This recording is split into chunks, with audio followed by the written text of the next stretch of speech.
Mesdames et messieurs, ce qui se passe actuellement au Moyen-Orient doit donner une leçon de vie à tous les États du monde entier. Tout État qui se veut du droit, du respect et de considération. Parce que ce qui se passe à Moyen-Orient est tout simplement une question de rapport de force. C'est une question de rapport de puissance.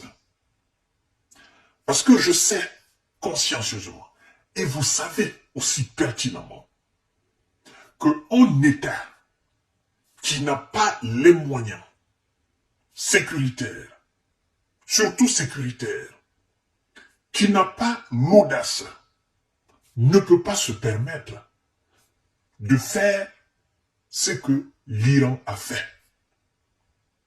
Si c'était un État faible, facilement dominable, facilement maîtrisable, facilement neutralisable, laissez-moi vous dire que cet État n'aurait jamais osé le faire. Et si c'était le cas, il y a longtemps, depuis que l'Iran l'a fait hier nuit, l'Israël serait automatiquement passé à l'action sans avoir même, c'est-à-dire attendre les États-Unis, la France, l'Allemagne, quoi que ce soit. Alors, vous savez urgemment qu'il a été appelé un conseil de sécurité urgent au niveau de l'ONU. Et c'est que l'ambassadeur, le représentant de l'Israël à l'ONU, donc c'est que l'Israël à l'ONU demande au Conseil de sécurité, c'est ce qui me fait rire. C'est pathétique. Je dois vous dire la vérité. Je n'ai absolument rien contre l'État hébreu. Je n'ai absolument rien contre l'Iran. Je n'ai pas intérêt à défendre l'Israël. Je n'ai pas intérêt à défendre l'Iran. Moi, je suis un humaniste. Je veux la paix dans ce monde-là. Et pour avoir la paix, il faut avoir le courage de dire la vérité. Il faut avoir le courage d'être juste.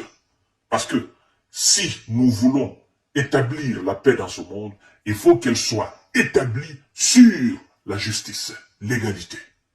C'est ça la véritable paix. Il n'y a pas de paix de 2 poids 2 mesures. Mesdames et messieurs, je vous rappelle qu'au sujet de Palestine, c'était cet ambassadeur à l'ONU qui avait déchiré la résolution de l'ONU. Et aujourd'hui, on ne peut pas, à sa place, moi, je ne peux pas lever la tête pour demander ce qu'il a demandé à l'ONU, au Conseil de sécurité de l'ONU, au sujet de l'Iran.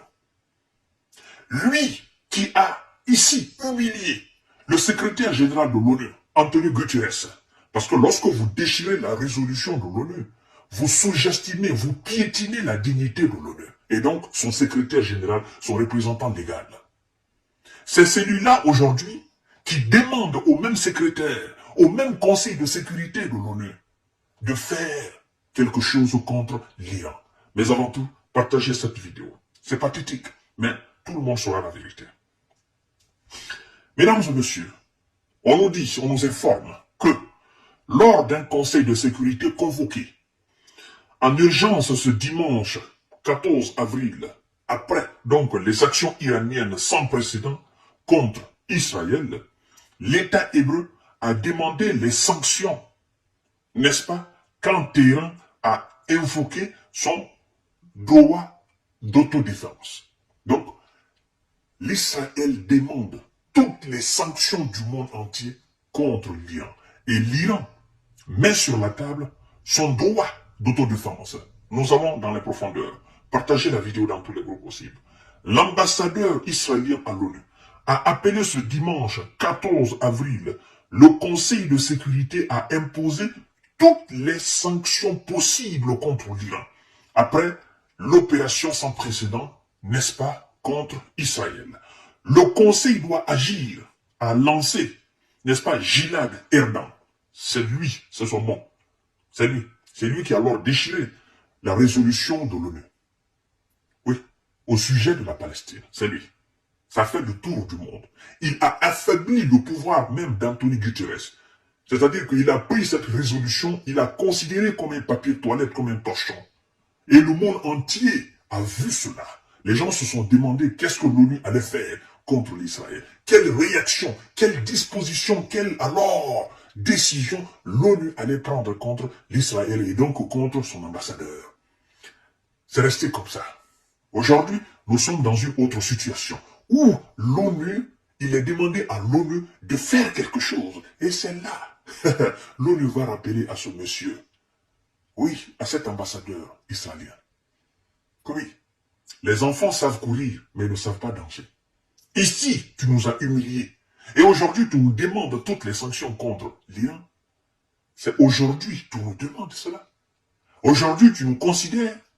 Parce qu'il s'agit de quelqu'un qui a la même carrure que vous. Il s'agit de quelqu'un qui a le même power que vous. Il s'agit de quelqu'un qui a la même taille ou plus, c'est-à-dire plus grande que vous. Parce que vous savez qu'en réalité, face à face, si on ne met pas l'intelligence, on ne met pas l'humanité et l'humanisme, qu'on ne s'implique pas afin que la paix, cette situation soit réglée diplomatiquement et politiquement, vous le savez pertinemment que si on laisse entre vous et qu'on mette les alliés de côté, vous savez que ça sera de la mascarade. Vous savez qu'aucun des deux pays ne va s'en sortir. Ça, vous le savez. Vous savez pertinemment qu'aucun de ces deux territoires ne va s'en sortir. Ça, vous le savez pertinemment. Vous savez que vous ne pouvez pas dominer l'Iran, comme vous avez dominé la Palestine. Vous savez que vous ne pouvez pas mener des actions comme ça, là, en Iran. Vous le savez très bien. Sans avoir des conséquences dramatiques sur vous-même. Et aujourd'hui, vous nous demandez les sanctions. Vous n'avez pas demandé des sanctions. Des sanctions du monde entier contre la Palestine. C'est vous-même, vous êtes partis. Et vous venez de passer 6 mois là-bas. Avec tout ce qui s'est passé. Nous avons vu cela. Nous avons vu cela. Pourquoi vous demandez aujourd'hui toutes les sanctions du monde contre l'Iran? Vous avez peur de quoi? Pourquoi vous ne faites pas à l'Iran ce que vous avez fait à la Palestine? Pourquoi? Pourquoi? Pourquoi vous ne déchirez pas la résolution aujourd'hui? Pourquoi vous demandez des sanctions à la place c'est-à-dire des actions militaires concrètes? Si vous êtes aussi fort, aussi puissant, si vous êtes aussi orgueilleux, quand les gens vous parlent souvent, il faut savoir raison garder. Nous sommes tous la création et des créatures de Dieu. Quand les gens vous parlent souvent, il faut savoir raison garder. Nous sommes tous des êtres humains. Il n'y a pas d'être humain supérieur, il n'y a pas d'être humain inférieur. Nous sommes tous les êtres humains. Nous naissons de la même manière. Nous grandissons de la même manière. Nous mourons de la même manière. Nous allons disparaître de la terre, comme nos ancêtres. Comme avant eux, ceux qui ont existé sur cette terre. Des hommes plus forts, des peuples plus forts ont été anéantis. Aujourd'hui, on ne parle pas de l'Empire romain. On ne parle pas de Napoléon. On ne parle pas de Lénine. On ne parle pas de Staline. On ne parle pas d'Hitler. On ne parle pas, n'est-ce pas, de Pharaon. On ne parle pas de Salomon. On ne parle pas de David. On ne parle pas de ces peuples puissants. Nous aussi, nous allons passer. Personne n'est fort. Si nous nous réunissons pour parler de la paix, nous nous devons du respect. C'est ça, chères dames, chers messieurs, chers demoiselles. Alors, le Conseil doit agir, a lancé Gilad Erdan lors d'une réunion d'urgence du Conseil, appelant en particulier, n'est-ce pas, à imposer toutes les sanctions possibles contre l'Iran, avant qu'il ne soit trop tard. Chers dames, chers messieurs, chers demoiselles, droit à l'autodéfense. L'ambassadeur iranien a quant à lui invoqué son droit à l'autodéfense. Le Conseil de sécurité a failli. Ça, écoutez bien la déclaration de l'ambassadeur de l'Iran au Conseil de sécurité de l'ONU. Qu'est-ce qu'il dit? Il dit, je cite, « Le Conseil de sécurité a failli à son devoir de maintenir la paix et la sécurité internationale en ne condamnant pas la frappe du 1er avril contre le consulat iranien à Damas. Et dans ces conditions, la République islamique d'Iran n'a pas eu d'autre choix que d'exercer son droit à l'autodéfense, a déclaré, n'est-ce pas, Amir Sahel Iravani. Ça, c'est l'ambassadeur, n'est-ce pas, d'Iran.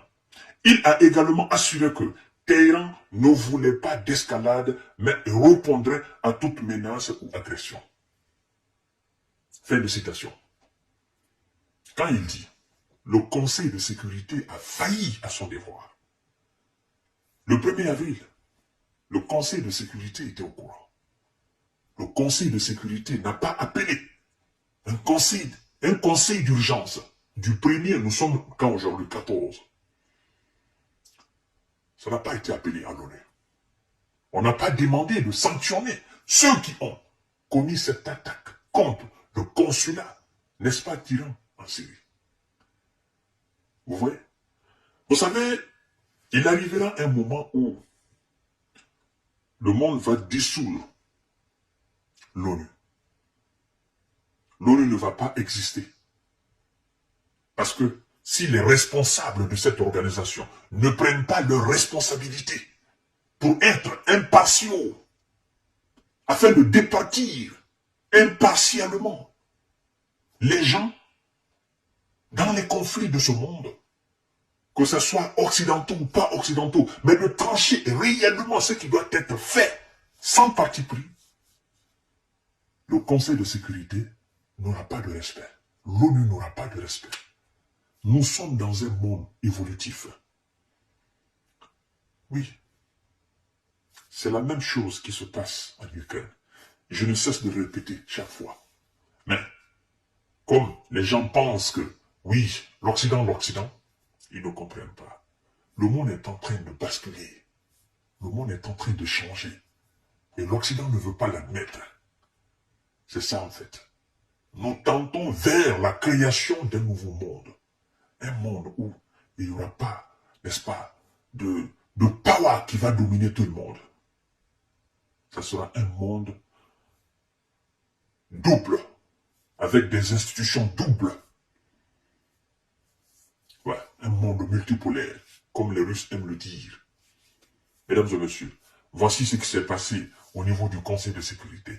L'autre camp appelle à sanctionner l'Iran, pendant qu'eux-mêmes, ils ont déchiré, n'est-ce pas, la résolution de l'ONU devant le monde entier. Ce sont eux qui demandent aujourd'hui. Et l'Iran dit tout simplement, nous avons fait de l'autodéfense.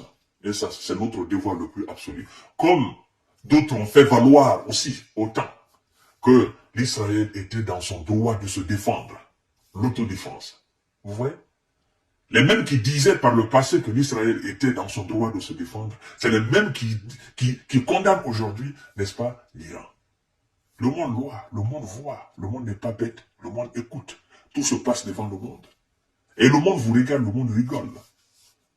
C'est ça en fait le problème. Et réveillez-vous.